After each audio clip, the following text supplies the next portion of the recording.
Daniel Ducker here, and today I'm talking about exposition and the pacing of exposition.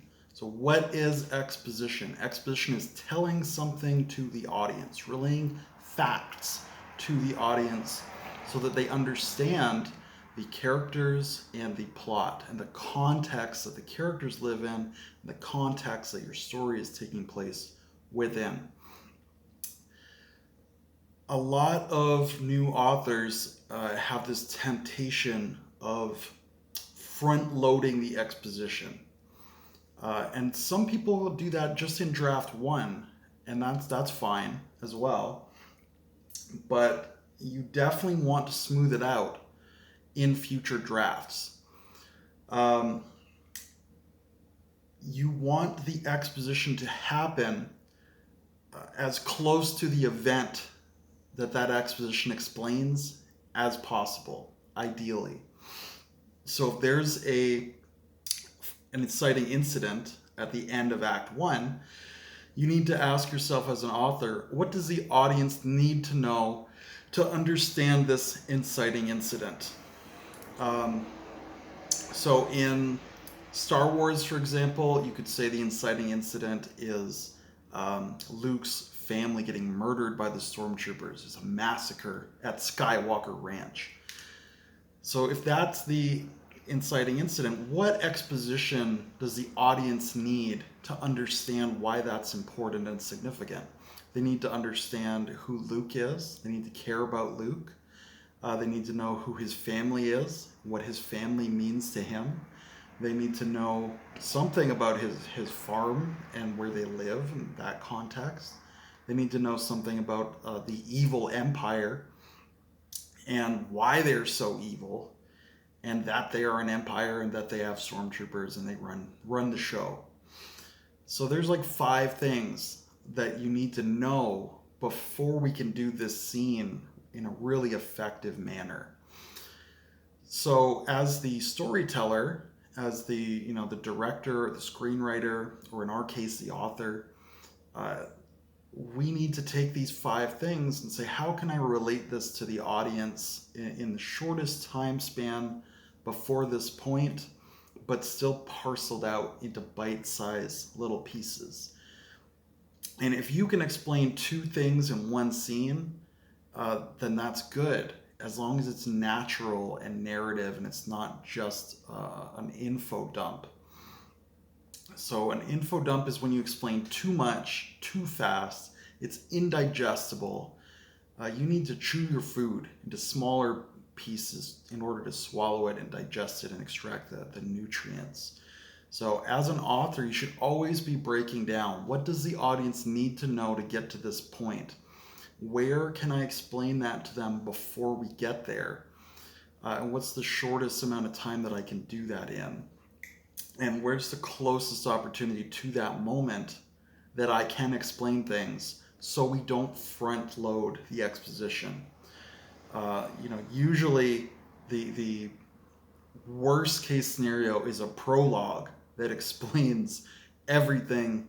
All the backstory gets dumped on the audience in the prologue so that they understand chapter 1, chapter 2, chapter 3. That is not what you want to do at all. What you want to do is slowly reveal the backstory. You can start chapter 1, and then they slowly start to understand more and more and more about the world in chapter 2 and chapter 3. It's okay for the audience to not know what is going on and what all the context is in chapter 1, in act 1, maybe even in novel 1. They might not know everything that's going on or why it's happening. And you can reveal that later. Have it be a mystery. Have them anticipate, be on the edge of their seat, and ask questions and engage. You don't want to spoon feed them everything. You want them to engage. You want them to think. You want them to want things from your narrative, and it'll keep them turning pages. That's the whole point of a mystery novel, but any novel can have mystery in it and some mysteries inside of it. And maybe Luke's family is massacred and you know who he is, who his family is, what his farm is. and you know they've been massacred, but maybe you don't know who massacred them. And it's a mystery. So you have less exposition in Act 1 that way before the inciting incident. And now you have this mystery that can drive future scenes. And maybe then Luke learns about, oh, there's this evil empire, or oh, there's these stormtrooper guys killed my family. Who are they? Who do they work for? And he could investigate that and find out about the evil empire. You know, that's not a perfect example because you'd have to change so much of the structure of the setting. Obviously, Luke lives in the Empire, so he knows about the Empire. But you could change that. You could have the Empire be this foreign power that's invading Tatooine, and maybe Tatooine wasn't in the Empire until now. If it were your story, your work, your novel, you can always change these things around. You know, as I said in my setting, world building video, change the setting to suit your story, because the story has to come first. And the story does need this exposition. So don't front load it. Parcel it out very slowly. Bite-sized bits. Have some exposition, then have some action, then have some emotion, then have some more exposition. Pacing is super, super important, including the pacing of the exposition. You know, there's the pacing of the action, the pacing of the emotion, but there's also the pacing of the exposition. Because you don't want everything to fall on the reader all at once. And, you know, I'm speaking to a finished product right now, but as writers, we start with draft 1. So as you go through draft 1, don't be afraid to front load the exposition and then change things in future scenes and chapters.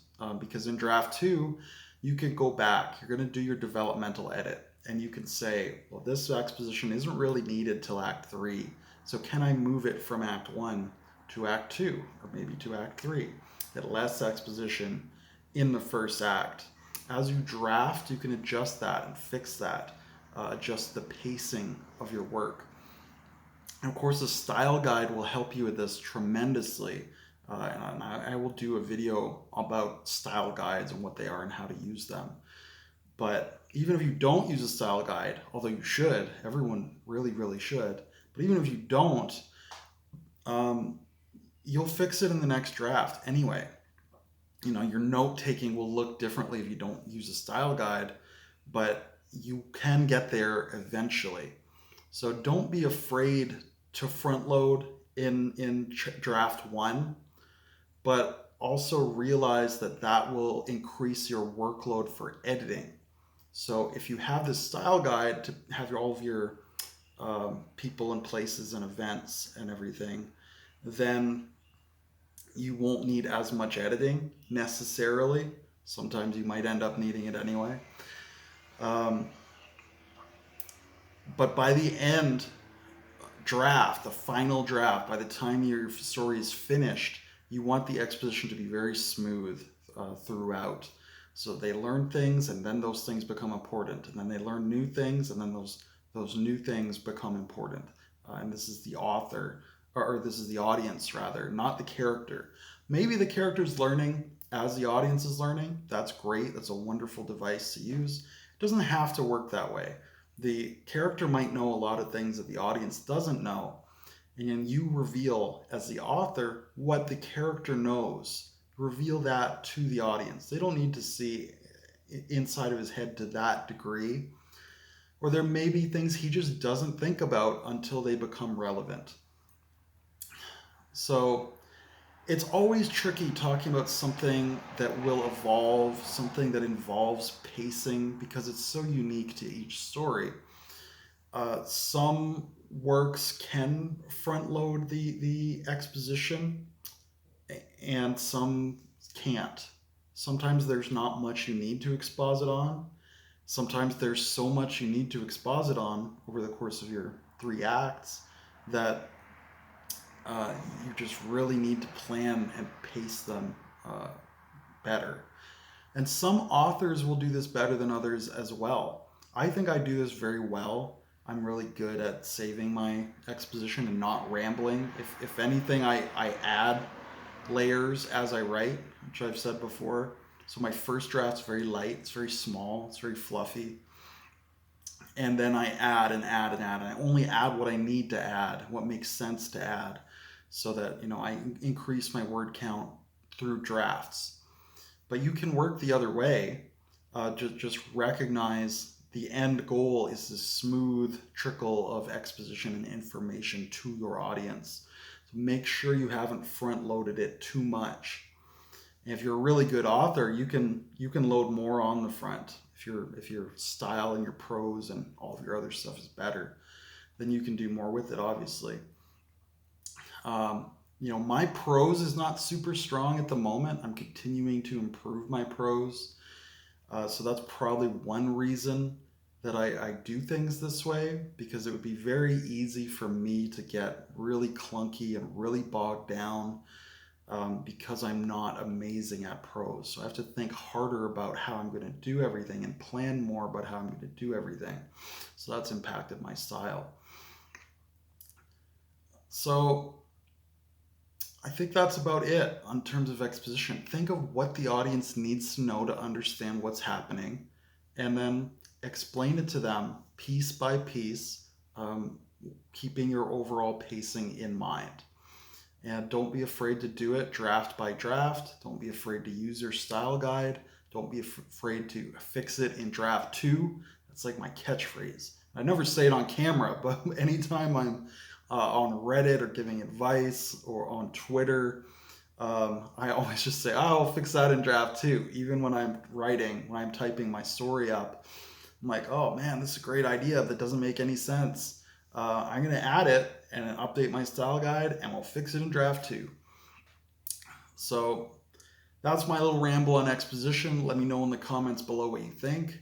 Do your video response if you want. I'd love to hear if you have any tips or tricks for exposition, how you do it, how you plan it. And until I see you again, David Daniel Ducker signing off.